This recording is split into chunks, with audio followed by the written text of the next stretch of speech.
Newborn baby's life 18 years ago.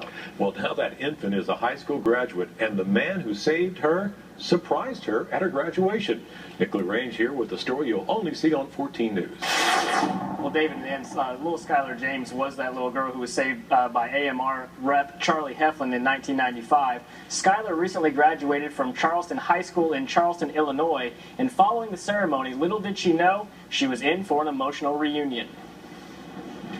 This story begins way back in November of 1995 on a very cold morning in Champaign, Illinois. Well, my birth mother abandoned me and I was left in a cemetery, and that night there was a call put out to the dispatchers. At about 7 in the morning, an anonymous woman called 911 and told dispatchers a child had been abandoned under a pine tree at Mount Hope Cemetery. Police and fire crews were dispatched there but couldn't find anything. That's when local firefighter Charlie Heflin, who happened to be listening to the scanner traffic, decided to help.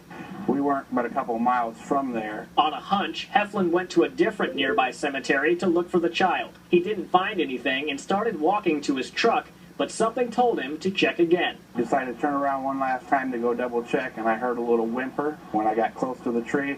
Dug down inside this real huge pine tree and found her. Heflin says he scooped up the baby girl, who was covered in blood and leaves, umbilical cord still attached, and was clinging to life in the sub-zero temperatures. I handed her off to the paramedics, and I have not seen her since. Skyler was adopted 5 days later by Bonnie and Greg James. When Skyler was about 5 years old, Bonnie started looking for Charlie. We had his name from the newspaper when I started looking for him, and of course social media wasn't what it is today then. Just 3 weeks ago, Bonnie found Charlie on Facebook. She called the Patoka fire station and finally got a hold of Charlie. The call was, "Are you Charlie Heflin, and do you remember rescuing a baby back in 1995? And my heart just sank. Without telling Skyler, Bonnie invited Charlie to the graduation ceremony and to Skyler's graduation party.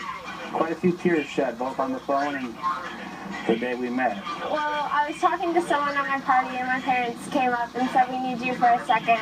And they took me over to Charlie, and Charlie introduced himself to me and told me the whole story again. I was totally shocked, and it's something that I've dreamed of since I was a little kid, and it's amazing. Charlie gave Skyler frames containing newspaper clippings of how they first met and pictures from Skyler's graduation. He also left her the jacket he was wearing the night he saved her life. And after over a decade of searching, no one here believes it's a coincidence these two found each other as Skyler begins her adult life. It's just so amazing. I'm so happy.